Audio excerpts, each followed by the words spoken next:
Lagos at night is not just noisy, it is hungry.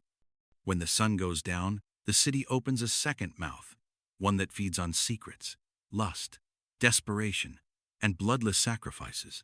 And if you listen closely, Lagos always tells you who it is about to consume. That was how her name began to circulate. Not loudly, not proudly. In whispers. Have you heard of her?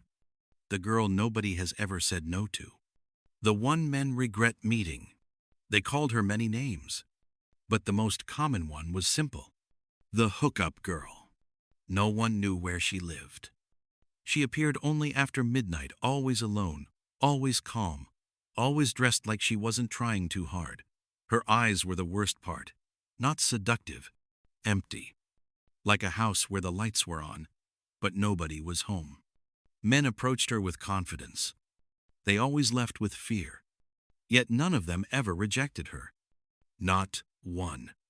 The first warning came when Tunde, a popular club promoter, screamed in his sleep every night at exactly 3:17 a.m.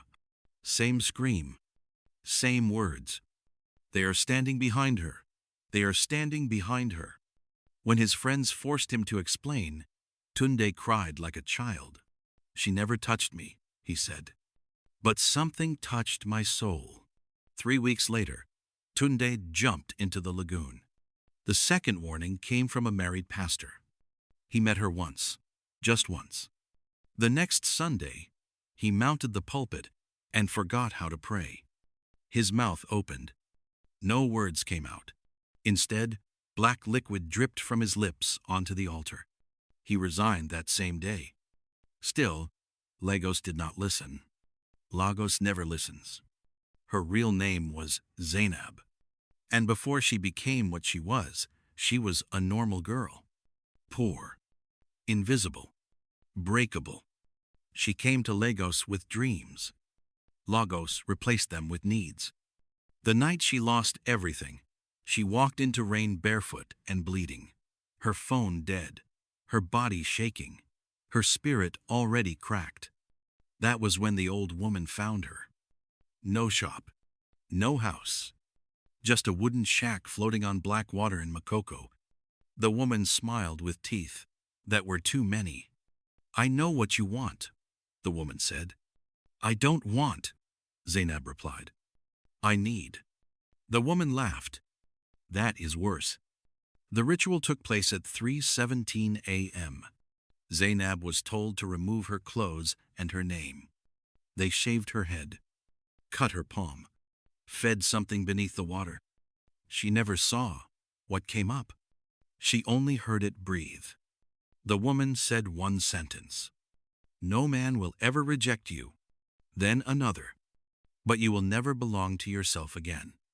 After that night, men began to fall, not in love, in pieces. Men who slept with her woke up unable to recognize their children. Men who touched her dreamed of drowning in mirrors. Men who kissed her felt fingers counting their teeth while they slept. They all described the same thing. At the edge of sleep, Zainab was never alone. Then came Kunle Adebayo, a man who feared nothing, until he met her. That night, Kunle noticed that Zainab never blinked when she laughed. Her shadow moved half a second late, and whenever he tried to touch her chest, the room became cold. At 3:17 a.m., she stood up. Do you hear them? She asked. Hear who? Kunle whispered. The men inside me. The mirror shattered. For one horrifying second, Kunle saw the truth.